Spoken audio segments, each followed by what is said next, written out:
Naenda kukuelezea siri hii iliyojificha kuhusu siku yako ya kuzaliwa. Watu wengi hawasemi, ila maombi haya ni muhimu sana kuyafanya katika siku yako ya kuzaliwa kabla hujasherekea kitu chochote. Wakati umeamka tu asubuhi kutoka kwenye kitanda chako, utafanya hivi vitu nitakavyokuelekeza hapa ili kwa ajili ya kufungua riziki zako, mambo yako yote yawe mazuri kwa mwaka huo. Maombi haya yatakuepusha na magonjwa na vitu vyote vibaya ambavyo vingeweza kukusibu. Hello, habari, karibuni tena katika channel yetu ya 7 Beauty.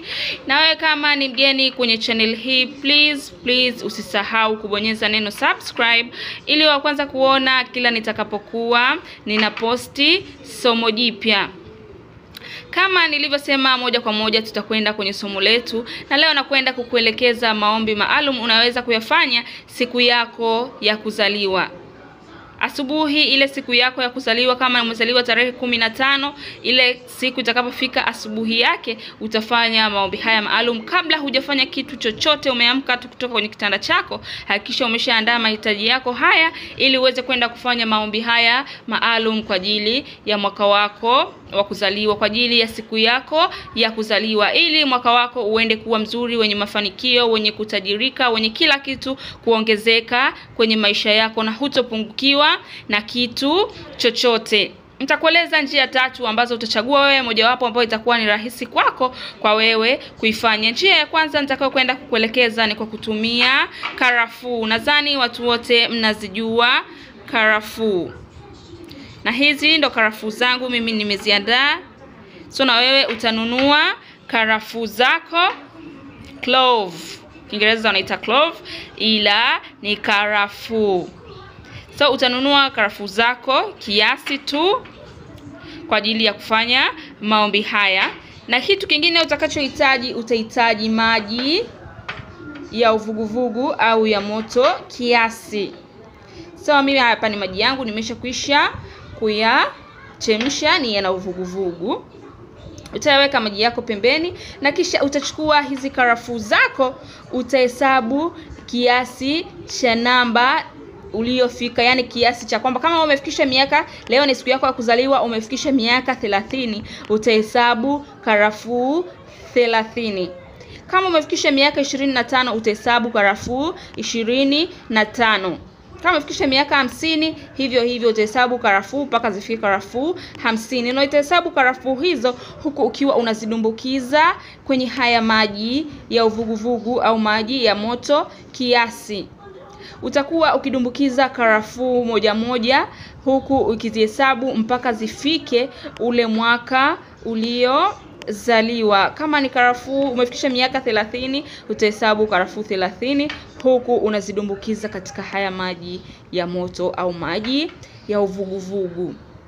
Utazidumbukiza kiasi hicho, kiasi cha miaka yako. Ni miaka 30, ni miaka mingapi utahesabu, na utazidumbukiza katika haya maji yako ya uvuguvugu. Baada ya hapo, karafuu zilizobaki zitakuwa hazina kazi, utaziweka tu pembeni. Kisha utachukua yale maji yako ambayo umezitia zile karafuu zako, kama ni 30, 40 au 50 kutokana na miaka yako.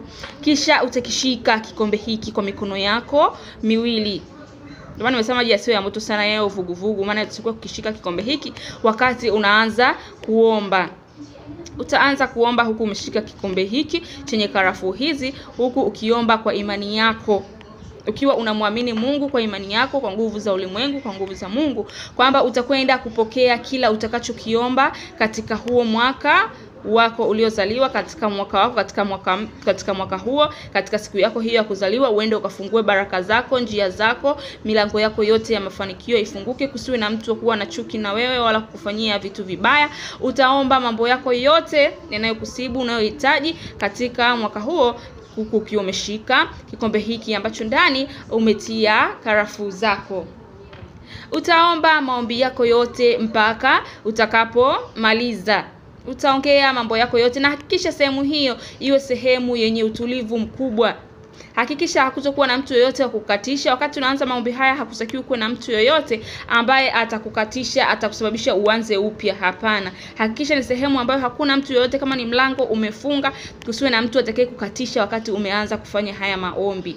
Utaomba, utamaliza kuomba maombi yako yote kwa imani yako, utamuomba Mungu, na baada ya hapo utakuwa umemaliza. Kisha utachukua haya maji yako ya uvuguvugu na utatakiwa kuyanywa yote. Ndio maana tuko usijiweke maji mengi, weka maji ambayo utaweza kuyanywa ukayamaliza. Utatoa tu hizi karafuu, kisha haya maji yako utatakiwa kuyanywa mpaka uyamalize. Na hapo utakuwa umemaliza maombi yako ya siku yako ya kuzaliwa, kumuomba Mungu wako kwa imani yako kwamba akusaidie uwe na mwaka mzuri, mambo yako yaende vizuri, utajirike, ufaidike, uwe mtu wa kupata, usiwe mtu wa kupungukiwa na kitu chochote. Na hii ndio njia ya kwanza ya mtu kufanya maombi katika siku yako ya kuzaliwa. Siku ya birthday yako usiwe mtu wa kusherekea tu bila kusahau kumuomba Mungu, kuomba nguvu za ulimwengu, nguvu za asili, uweze kutajirika, uweze kufanikiwa mambo yako, usiwe mtu wa kupungukiwa na kitu chochote. Hii ilikuwa ni njia ya kwanza. Njia ya pili utahitajika kuwa, hii ni njia ya kwanza tumemaliza, na iweka pembeni. So wewe ambaye utaona hii njia itakuwa rahisi kufanya maombi haya siku yako ya kuzaliwa, itakusaidia sana. Njia nyingine ya pili ni ya kutumia asali. Njia zote ni rahisi sana. Hakikisha utachagua njia ambayo ni rahisi kwako ya kuweza kufanya maombi siku yako ya kuzaliwa. Hii ni njia nyingine na kwenda kukuelekeza ni njia ya kutumia asali. Utachukua asali yako kiasi kidogo tu na utaweka katika bakuli. Hii ni njia ya pili ya kufanya maombi haya siku ya kuzaliwa. Siku yako ya kuzaliwa itakapofika, hakikisha asubuhi wakati unaamka utachukua asali yako kidogo kama hivi na utajifungia katika chumba chako, ukiwa una lengo au imani ya kufanya maombi maalum kwa ajili ya kuanza siku yako hiyo ya kuzaliwa kwa baraka, mafanikio, kuongezewa kwenye maisha yako, kuongezeka kwa vitu kwenye maisha yako, na usipungukiwe na kitu chochote. Hizi siri nawaeleza ni watu wengi hawawezi kuambia, ila watu wengi njia hizi za asili zinawasaidia sana katika maisha yao. Ukiamini nguvu za asili za ulimwengu, hakika zitakusaidia sana. Maana ni vitu ambavyo vipo, cha msingi ni kuwa na imani, na ukivifanya kwa njia ninazoelekeza, hakika utakwenda kufanikiwa. So utachukua asali yako, utakaa sehemu penye utulivu. Nimesema hakikisha utakapoanza maombi yako kusiwe na mtu yoyote anayeweza kuja kukuita au kukufanya yakaishia nusu, hairuhusiwi. Hakikisha umekaa sehemu ambayo utaanza mpaka utamaliza, kusiwe na mtu yoyote atakaye kustopisha au kukufanya ukaacha maombi haya nusu. So ndio maana nasisitiza ukae sehemu penye utulivu, kusiwe na mtu wa kukusumbua kabisa. Utakapochukua hii asali yako, utaanza maombi haya. Utachukua asali yako na kuchota kidogo kwenye kidole chako kama hivi. Hapo ni baada ya kwamba umeshanuia kwenye hii asali. Kama kawaida umeshanuia kumuomba Mungu mambo yako yawe mazuri, kila njia zako zifunguke, mambo yako yawe mazuri, usio na mtu yote wa kukuzuia njia zako, usio na mtu yote wa kukuwekea nuksi, vifungo wala kitu chochote ambacho kitasababisha njia zako zisifunguke, riziki zako zisifunguke, pesa ziwe ngumu kwenye maisha yako, mambo yako ya mahusiano yawe mabaya. Utaomba kila kitu huku umeshika hii asali yako. Utaomba ukimuomba Mungu, ukiomba kwamba mwaka wako uanze salama, siku yako ya kuzaliwa mwaka huo uwe mwaka wa mafanikio, kusiwe na kitu chochote kibaya ambacho kitaweza kuharibu huo mwaka wako. Utaomba mambo yako yote unayoyahitaji. Unaomba mwaka huo Mungu akupatie gari, akupatie nyumba, akupe familia, akupe ndoa, kitu chochote utaomba huku umeshika hii asali yako. Na utakapomaliza kuomba utaichota kidogo hivi na kidole, na kisha utailamba hii asali. Kwa imani kabisa, ukiwa umeshaomba utailamba asali hiyo uliyokuwa umeshika kwenye kidole chako.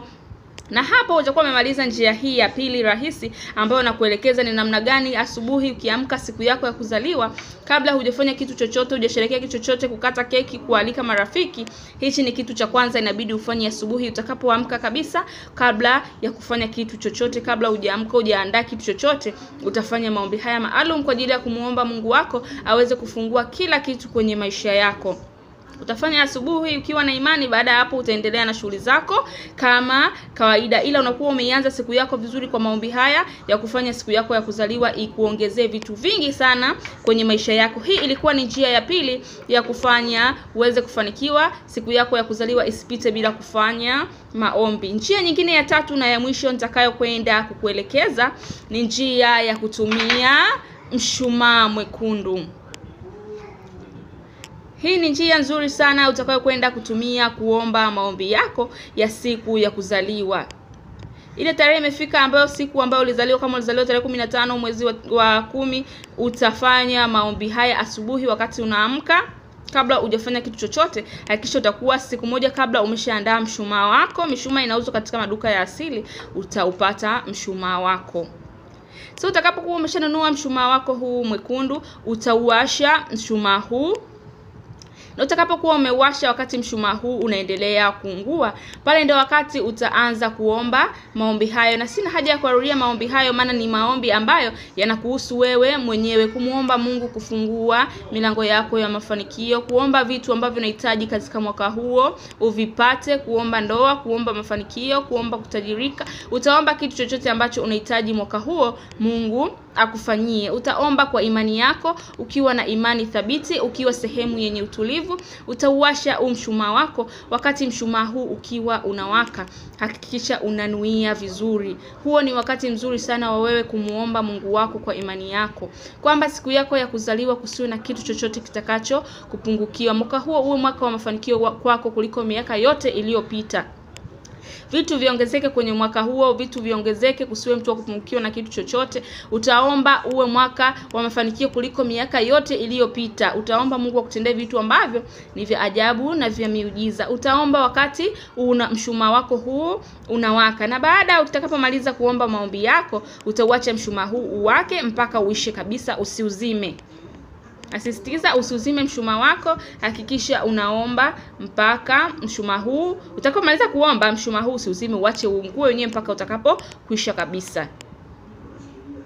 Hayo ni maombi ya tatu ambayo nimekuelekeza. Kwa hiyo wewe utakachotakiwa kufanya ni kuchagua njia rahisi ambayo unahisi unaweza ukaifanya katika siku hiyo ya kuzaliwa. Itakapofika siku yako ya kuzaliwa, tafadhali usiiache ipite. Unaweza ukatumia njia hii niliyoelezea kwa kutumia karafuu na maji ya moto. Unaweza ukatumia asali kuomba mafanikio katika siku yako ya kuzaliwa, na pia unaweza kutumia mshumaa mwekundu. So utachagua njia moja, sio mpaka ufanye zote, hapana. Chagua kimoja ambacho utakifanya kwa imani ukiwa unamuomba Mungu wako akusaidie. Ukichagua ya maji, fanya ya maji. Ukichagua ya asali, ukichagua ya mshumaa, zote ni sawa kabisa. Hakutakuwa na kitu chochote ambacho kitakupungukia. Nashukuru sana kwa kunisikiliza, na pia nasisitiza kama wewe ni mgeni kwenye channel hii, please usisahau kubonyeza neno subscribe ili uwe wa kwanza kuona kila nitakapokuwa ninaposti masomo mapya kwa ajili ya kuomba nguvu za asili za ulimwengu ziweze kukusaidia kwenye maisha yako. Asanteni sana.